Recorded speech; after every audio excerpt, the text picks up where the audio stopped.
How will we address the climate crisis?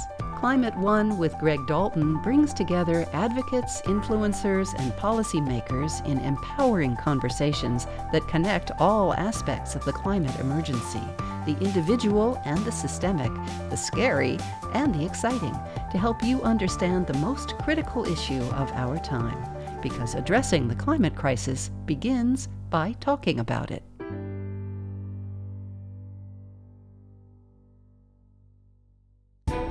In today's polarized society, the acts of listening and persuasion are often left out, as each side is convinced the other is unmovable. While people talk about finding common ground, they're more likely to shout and shame. Anand Giridharadas' latest book is The Persuaders, at the front lines of the fight for hearts, minds, and democracy. He explores how the tactics of persuasion can help strengthen democracy and foster positive societal change. His biggest takeaway from interviewing effective persuaders is the importance of recognizing other people to be as complicated as you know yourself to be. After the Women's March in 2017, activist Linda Sarsour went to the University of Massachusetts at Amherst to give a talk. A group of students wearing Trump-Pence shirts sat in the front row. Set up the scene for us and share how that interaction embodies what you're talking about in The Persuaders. The Trump guys have found out about this progressive Muslim Palestinian American activist coming, and they've showed up. And they showed up, and nothing happened. They didn't disrupt. They didn't protest. They didn't anything. And so afterwards, she describes to me going up to them, once the talk had ended, and saying, "What's up, guys? I hear you were coming to kind of give me a hard time." And I think one of them said to her, "I made a decision to give you a chance." It goes on to talk about in that chapter where she, Linda Sarsour, has made decisions to give people a chance. And it's interesting you start that way, but I think at the heart of what I'm interested in this book, The Persuaders, is the possibility of doing two things at once: standing firmly and bravely in our convictions about what is right, not diluting them or watering them down for anyone's comfort, not diluting them or watering them down in the name of outreach, but standing bravely and clearly in convictions such as that climate change is real and needs to be dealt with very urgently, or that Trumpism is a scourge on democracy and needs to be resisted and defeated, or that a society in which wealth is so concentrated on the top is not a humane society, not the society we actually think we are. Those are firm convictions that someone like Linda Sarsour or many of the other people I write about in the book hold. Can we combine that kind of firm, feet in the ground stance taking with outreach, with giving people a chance, with making an effort to build a bigger we around our ideas? And I think there's a lot of people who are very good at outreach at the expense of conviction and standing for a damn thing. I think there's a lot of people who are good at provocation and getting people to talk about something or moving the Overton window without any mind to actually building a bigger we or coalition for their ideas. I was interested in these kinds of rare people, rare organizers in particular, who have found ways of doing both, standing for something and reaching out. And that incident also shows that there are Trump supporters who can do the same thing. That they came to listen to Linda Sarsour, right? And they chose not to disrupt I would her. honestly say I think that inclination is probably less distributed on that side in an age in which literal fascism has kind of started to overtake that side of the country as the actual political philosophy and animating impulse. And I think, look, this is not a book about how can we all get along better, how can we heal. It is a book about how do we save the country from very real threats, whether it's climate, internal fracturing, democratic decay, disgusting wealth inequality that has made the American dream something that only exists outside of the United States, and so forth. But what I'm interested in is how do we grow the support for those ideas, and not write people off preemptively as being unaddressable, uninterested, stuck in their ways, never going to come around. How do we actually champion ideas like universal health care, or ideas like everyone voting and having those votes protected, or ideas close to your heart around how do we defend the planet from the threat of it being uninhabitable? How do we do those things in a way that is through joyful, magnanimous, fiery movements that don't just feel dour, right? And we should talk in climate in particular. I think there's been this problem of movements that are better at being right than they are at being sticky, right? To me, and I'm an outsider of the climate world, but I will say the biggest problem with regard to climate on this topic of persuasion is the movement has been right on the facts, right on the warnings, right on the what needs to be done, right on the urgency, right on the shaming of politicians, right. I think somewhere down the line, no one got the memo to make sure that we are building a movement that is more fun, more life-giving, more purpose-giving, more educative, more welcoming to be part of. So that even if you don't care about 2 degrees this or 2 degrees that, or you don't like the fact that they're trying to get rid of your car or whatever, you just wanna be part of where that's going. You wanna be part of that thing. And what I want with this book is for more of the righteous causes in this country and around the world to think about, are we reaching people? Are we connecting to people emotionally and psychologically? Are we building that bigger we? Or are we just simply too complacent in the fact that our facts and our policies are correct? Right. And you write about how some of those righteous movements can be exclusive and arrogant, whereas some of the what you consider less righteous are actually more welcoming and inclusive. So talk about that dichotomy. It's so interesting, right? If you think about the far right in this country, which is now the right, if you think about what it wants on paper, the kind of program it's committed to, it is as exclusionary as kind of any major movement we've seen in our lifetime. It is devoted to stripping women of their rights, devoted to stripping people of color of their rights, devoted to keeping more people out of the country, devoted to making life harder for uh, those on the margins of power. But if you separate the program, the agenda, what it wants on paper, from its kind of affective approach to voters, its political tactic, the way it is read by a lot of people in a political arena, it reads as like, come as you are, everyone in, this is fun, let's do this thing. Look at the left, broadly speaking, by contrast. The program is the most inclusive program, I would argue, without exaggeration, I think the most inclusive program offered in the history of humankind. Right? I mean, the left is talking about every expression of humanity being welcome, being celebrated, being legally protected, right? But then if you look at the way the left reads to a lot of people, and I'm not saying this is its fault all the time. There's also a big machinery trying to spin it this way. But I think it is also an internal problem. The left reads to many people as being a club that's hard to join. Mm-hmm.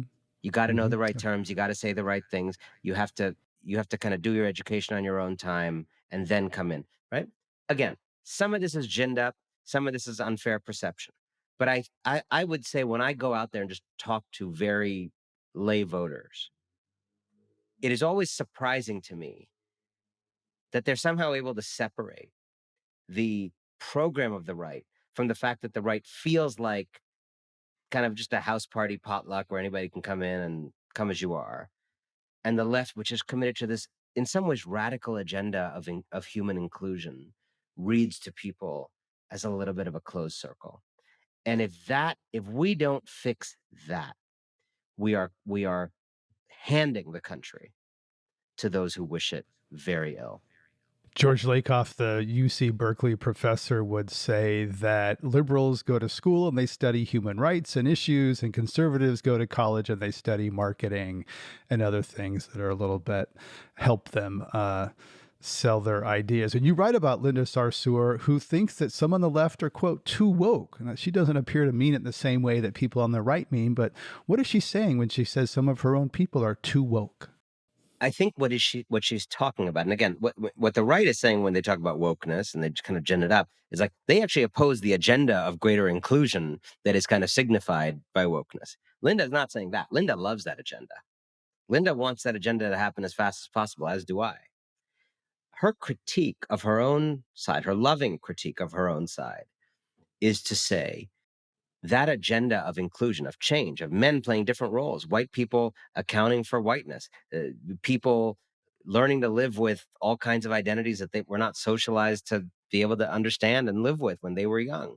All of that change that we want people to go through. If we don't have a little bit of generosity and grace about the fact that what we're asking is kind of a lot, like transitions are a lot, change is a lot. Trying to get, 150 million men to not be the way that was totally acceptable to be a man 20 years ago. That is a massive social project that like no one ever talks about as a massive social project, but we are absolutely trying to do that.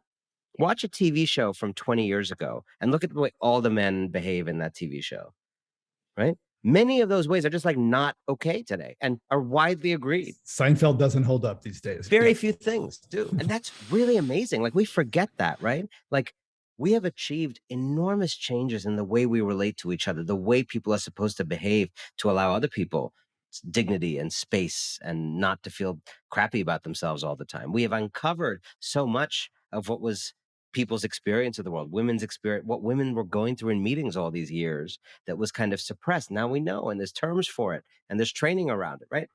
But I think what Linda is saying is if we expect people, now that we have defined the new standard, to be perfectly conforming to it, fully down with it, having no problem with any of it, fluent in the terminology, and then come into our movement, it's going to be a small damn movement. And I think what she's saying is the goal is righteous. That is the goal. And if you really want to serve that goal, you need to be bringing everybody in. I think that happens in climate a lot, where if you're not vegan and solar, you're kind of looked down upon. There's this sort of, purity test in climate world, like that sort of judges people about their greenness, and people can sense that, and it can be off-putting. It's such a good example because it gets to this confusion that I think a lot of the persuaders that I write about in the book were so smart about. Alicia Garza, one of the leaders of Black Lives Matter, talks about this. She says, I think, I'm paraphrasing here, but she told me, I think sometimes in our movements, we feel like if there's a lot of non-radical people in our radical spaces, there's something wrong with our radical spaces. Our radical spaces is failing. And she was kind of like, what I'm here to say is, if there's non-radical people in your radical space, that's when your movement is succeeding, right? You're growing and recruiting. Correct. And you're now reaching people who don't share all the ideals, but they still want to be in there anyway. So if you got meat eaters in your climate movement, that means your movement is now reaching people who don't share all your convictions, who don't share everything, but they're there for, they still like something about what you're saying. You probably even alienated them sometimes with some of your vegan stuff, but they're still there. Why are they there? That's interesting. Why are they showing up? You've created something in them that they still want to be there in spite of the barrier. Hallelujah. Congratulations. Now you got a movement. Welcome. Yeah, welcome. Alicia Garza also says that you quote her as saying, the right deeply understands people. The left gets hung up on facts and figures and trying to change people's minds. So I was curious about how you can welcome someone while also still being a persuader. Alicia's quote there is so powerful and simple, which is that I think there's broadly two approaches in politics you see right now along the lines of what she's describing.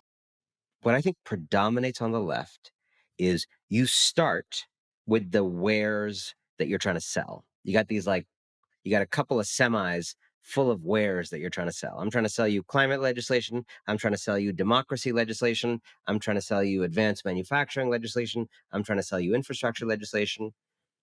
And you, the voter, may be standing over there being like, I'm really concerned about rising prices. I feel my neighborhood is unsafe.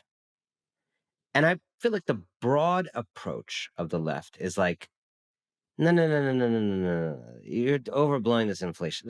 It's fine. It's just the war in Ukraine. Like you're overblowing the inflation. This crime thing is not real. The stats, if you actually run the regression another way, it's not actually more unsafe. What you're feeling is not real. And people are like, I don't know. I saw two people got shot outside my street. I kind of don't like that. It's like, no, no, no, no, no. If you actually compare it year on year, adjusted for population growth, you're totally safe.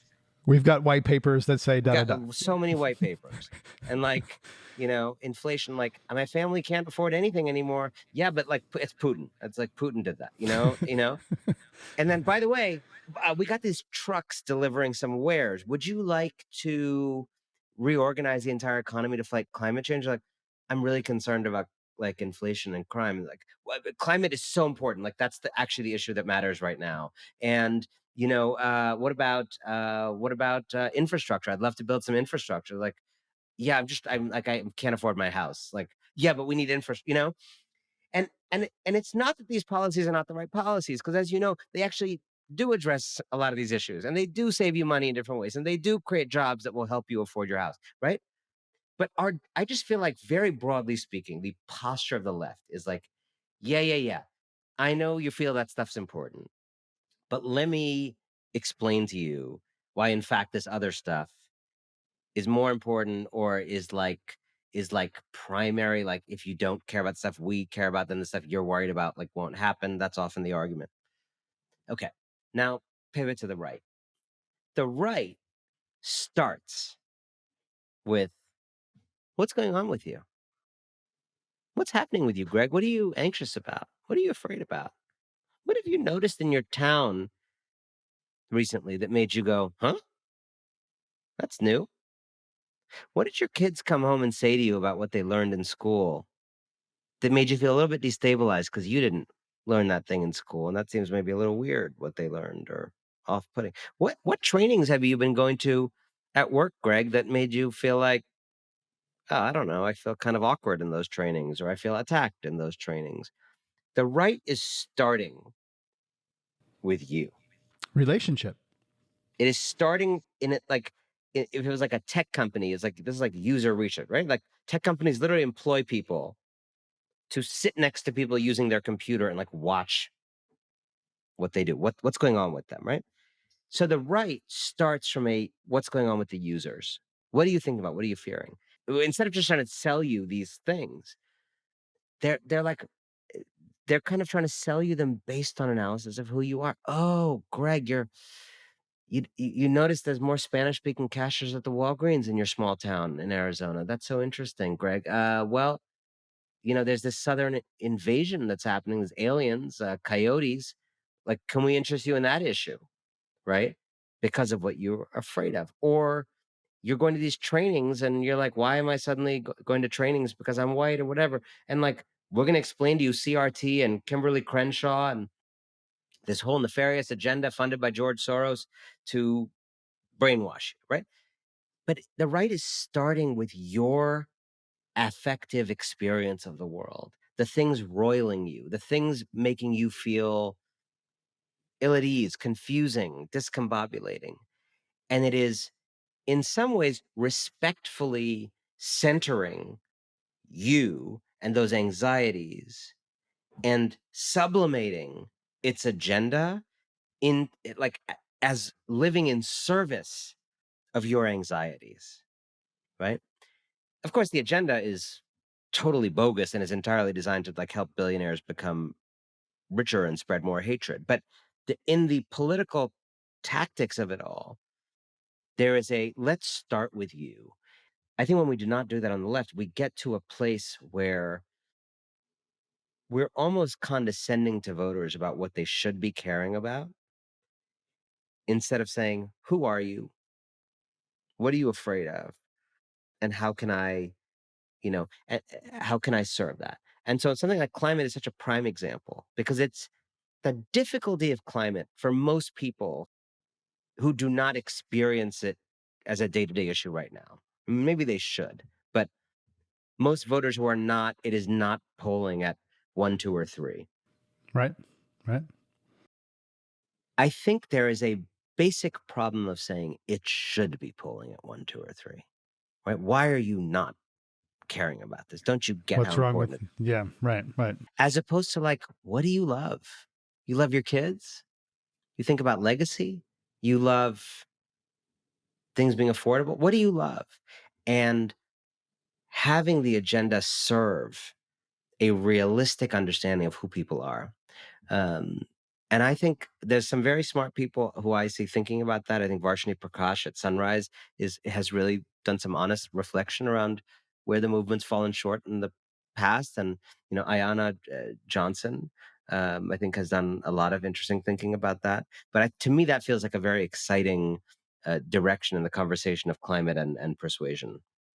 About 57% of Americans believe that climate change is happening and that it's caused by humans. Some say that's large enough percentage of the population to help mitigate the effects of the climate crisis. Other believes we need to bring more people in, as you're talking about growing the people of concern. So what do you think about the sort of the broad landscape of how many Americans care about climate? You said it doesn't poll in the top 1, 2, or 3. Where are we in climate as a relatable personal political concern? I mean, if the world might end and we're only at 57% support for doing something about that, we're in real trouble. And part of what I'm advocating for in the Persuaders is actually being harder on ourselves rather than easier on ourselves. I think we should look at that 57% and not blame the 43% alone, although I think they bear blame. Uh, Certainly blame the Murdochs and others who are helping to spread false consciousness among that 43%. But I think we got to blame ourselves. That's a lot of people we haven't won over. And I kind of want to see those of us on the pro democracy side, certainly the pro fighting climate side, to actually be harder on ourselves and say, we're falling short here. We're falling short here. And so, you know, instead of saying it's annoying that that's not a top 3 issue, I think the way we often feel it's annoying that people are not getting it. How do we build consciousness around that issue? And so just some thoughts. I think there's a way in which we talked about already the kind of dourness problem, right? I think there's a way in which fighting climate has often been framed as something that feels like homework or feels like eating your broccoli or spinach. It feels heavy. It doesn't, and I think It's complicated. It's complicated. It's depressing. Correct. Yeah. And I think it's worth saying very clearly that there is no intrinsic reason why that needs to be the dominant affect of fighting climate change. I think it's actually preposterous that that's the dominant thing. Is there a dour element to it? Is there a you can't have this anymore element? Sure. But as someone else, I think Bill McKibben was saying the other day on Twitter, like fighting climate also means blimps. We're going to have blimps going all around, helium blimps carrying you around. And he wrote a piece about like, where's the delight? Where's the space for delight in the climate? Why aren't we telling people all the cool shit they're going to have when we finally save the earth? Right? Why aren't we talking about the fact that we're finally going to make Black communities whole in a bunch of structural and infrastructural ways after 400 years of plunder? Climate is the only thing big enough to rewire enough things to deal with enough of that legacy. Why aren't we talking about how awesome transit is going to be all around the country? Why aren't we like hiring architects to invent incredible futuristic sustainable homes and build them at scale for the masses and making it easier to build homes instead of having to beg and borrow and steal from your local zoning authority to build something clean and green in your home? There's no intrinsic reason that climate is like you can't eat beef anymore and you're like and you're not going to be able to like you can't. that's it's very weird that we've allowed that to become the dominant framing. Don't bad. Yeah, it's all very the framing where the electric cars are great. Anyone who's driven an electric car knows that it's inherently better, faster, more enjoyable than an internal combustion car. As we wrap up here at the end, Anand, I'm interested in you say that most people are failing as persuaders. What can people do to be better persuaders? What's the takeaway? I think above all, um, the the pro democracy forces need to embrace um, a kind of human psychology and human emotion lens as the way to reach people. The climate movement needs to, stop trying to hawk a dour sounding agenda and actually start with where are people, meet people where they are. Where are they on the emotional level? Where are they psychological level? How can we speak to them? And finally, I think it's important to recognize that a very large number of voters, of citizens, of our relatives and friends are morally confused. They are, as Beyonce describes of herself in her new album, they're contradicted, right? And not everyone. There are absolutely militant, committed fascists in this country, and you can kiss them goodbye. There's a lot of them. There's a lot of diehard progressives. You're probably not going to convince them that climate change is not real. But there's a lot of people between them. They're not actually, according to so much of the research that I've seen, they're not centrists. They're not in the middle. They're morally contradicted. They agree that the planet is beautiful, but they don't like pressure on small business to save the planet. They agree that Black people have it harder in this country, but they don't like the government playing favorites on race and, having race conscious politics. Like they just feel contradicted. Yeah, we're all complex, more complex than what shows up on social media feeds, where that all that nuance and complexity is often distilled. Anand Giridharadas is author of The Persuaders at the Front Lines of the Fight for Hearts, Minds, and Democracy. Thank you so much, Anand, for sharing your insights Thank today. you. I enjoyed this conversation so much.